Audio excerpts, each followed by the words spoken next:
I was able to somewhat receive an answer from her parents and some of her friends who reached out to me on her behalf, and one of them also showed me a message that my fiancé sent to her before choosing to block her. However, because my first post was removed for some reason, I'll summarize what it said here. Long story short, my fiancé and I were invited to a BBQ at the new home of one of her bridesmaids' best friends, and there were a lot of games there too. After everyone ate, Naomi and her husband gathered everyone for an impromptu talent show and encouraged everyone to participate. A few people didn't play, but my fiancé did, as a few of her friends did too. In my first post, I forgot to mention that she knew about the games beforehand, so she already had her act in mind before the party. When it was her turn, she tried to use a chair to do a headstand on the grass, placing her head on the base of the chair and holding the armrest with her hands. But when she went up, the chair tipped backward as she fell on her back, and a few of us ran over, including myself, to make sure she was okay. She was crying after it happened before me, and one of her bridesmaids helped assist her to the bathroom away from everyone.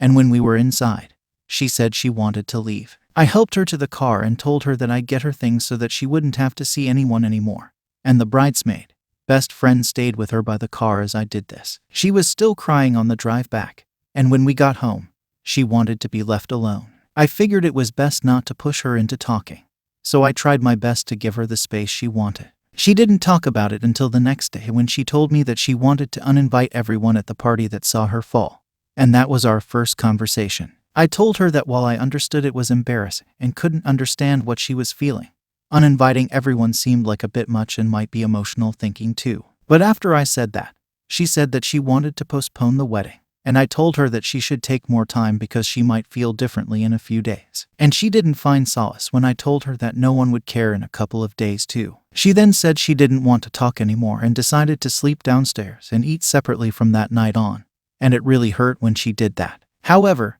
she also decided to contact the wedding planner and tell her that we decided to cancel behind my back. And that was what made me write my first post. When I tried to talk to her after finding out, she yelled at me and told me to leave her alone. And that was when I reached out to my parents, who suggested that I try to contact hers. Update.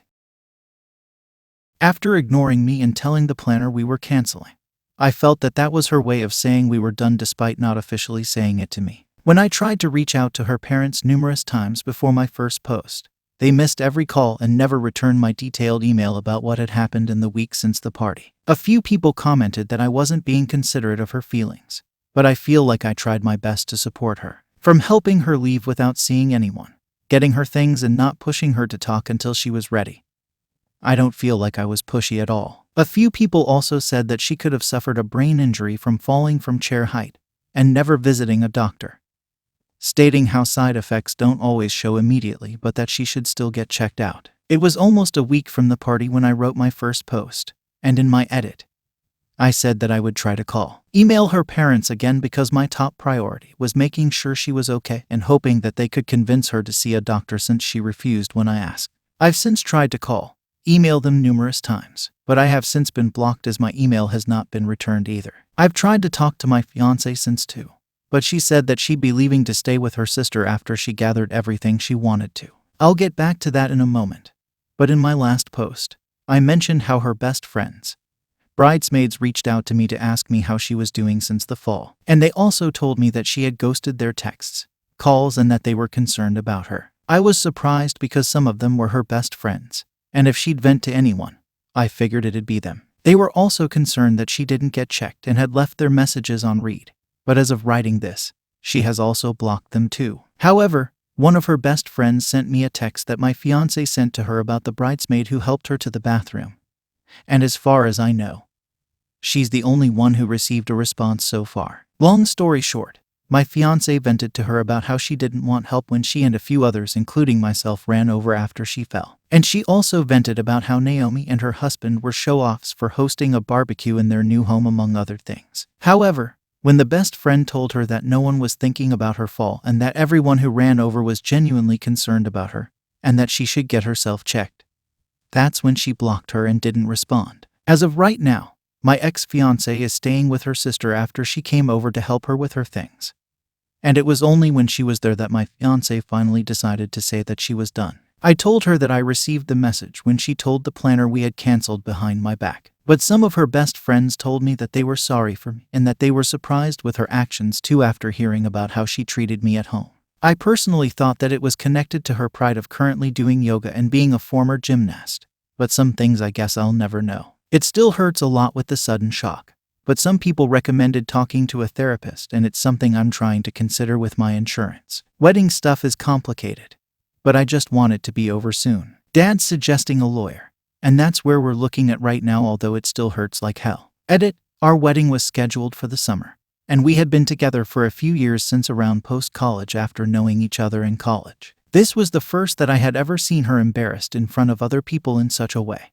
But when others asked if she had shown similar reactions to things not going her way in the past, this was the first embarrassment like this. I don't know if she's faced similar things at her job, but she does not work at a customer-facing company, and never told me if it ever did.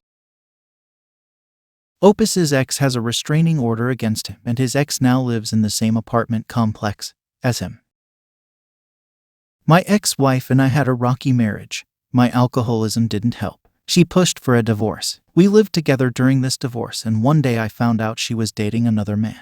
I snapped and hit her pretty hard. I was charged with assault, spent 3 months in jail, went to anger management, and I was also issued a 3-year restraining order. This was 2 years ago. I have since sobered up, met a wonderful woman, and moved to a completely different apartment complex in a completely different part of the city, and never had any further contact with my ex-wife. I admit what I did was wrong. I paid the price. I've seen reestablished myself. My current woman, who I've been in a relationship with for 2 years, is aware of this background story, which makes things slightly easier. Well, unknown to me, my ex moved into my apartment complex about 5 months ago with her now new husband, who had always lived here. I did not know this. I saw her in the lobby just before New Year's. She greeted me. I turned shocked and said hello. She asked me what I was doing in the lobby. I said I was just coming in from work. She told me that the restraining order is still in effect and I need to move out. I tried to reason with her and told her I'd be happy to steer clear of her.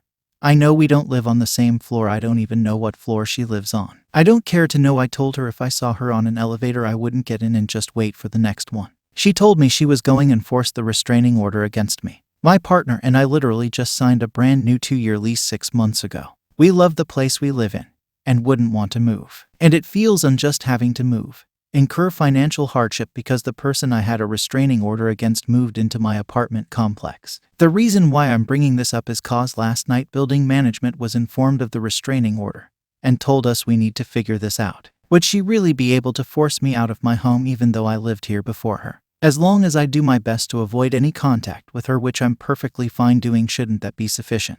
I work a really early schedule, and the fact is she was dating this guy and coming over to this apartment complex for the entire time I've been here. And we ran crossed paths. And she's been living here full-time for 5 months and just recently crossed paths. Not sure what to do. FYI, this is New York City. Update. The public defender that represented me was no longer practicing in the NYC area, but I retained a lawyer who was a friend of a friend who had experience in this area. My lawyer got references from my employer, and AA sponsor. Our goal was to get the restraining order modified to a simple no-contact order with no distance requirements so I could continue living with my partner. I spoke to the judge, told him my story, what I had done to correct my past transgressions. He reviewed my record. We submitted our references. During this time period, I was crashing on a friend's couch as to not violate my protective order. Poe said I had paid my fines, followed all the rules, and never once had to remind me of my restrictions, and so forth, and said he was impressed with my turnaround. My employer said that I was always early, never seemed to be under the influence or hangover from anything, and even at our company functions was very open and honest about my sobriety, and didn't partake in drinking. My AA sponsor said good things about me too, how he was impressed with my maturity and openness on my alcoholism and addiction. Then the judge asked my ex-wife to speak. My ex-wife said she was shocked by my turnaround. She said that it seemed unfair to her to require me to move because she moved into my building unknowingly, and that she no longer felt threatened by me. This was a shock to both my lawyer and I, as I expected my ex to want to keep the protective order in place. The judge said that he wouldn't modify the protective order, but lift it entirely as he felt it had served its purpose, and that based upon my references, my testimony, and most importantly the testimony of my ex, that he didn't see how keeping it place was benefiting anymore. He did tell my ex that if she ever felt threatened or in danger because of something I said or did, she could contact the police. The judge then told me his main reason for lifting the order was to allow me to live in my current apartment, but advised it was a good idea to avoid contact with my ex to avoid any potential complications down the road. He reminded me because of my past it wouldn't take much to get another protective order put in place. I told the judge I had no intention of contacting to my ex, and I was thrilled that I don't have to move and get to stay with my current girlfriend. So over the course of this weekend I moved back into my apartment with my girlfriend. I'm glad this was resolved.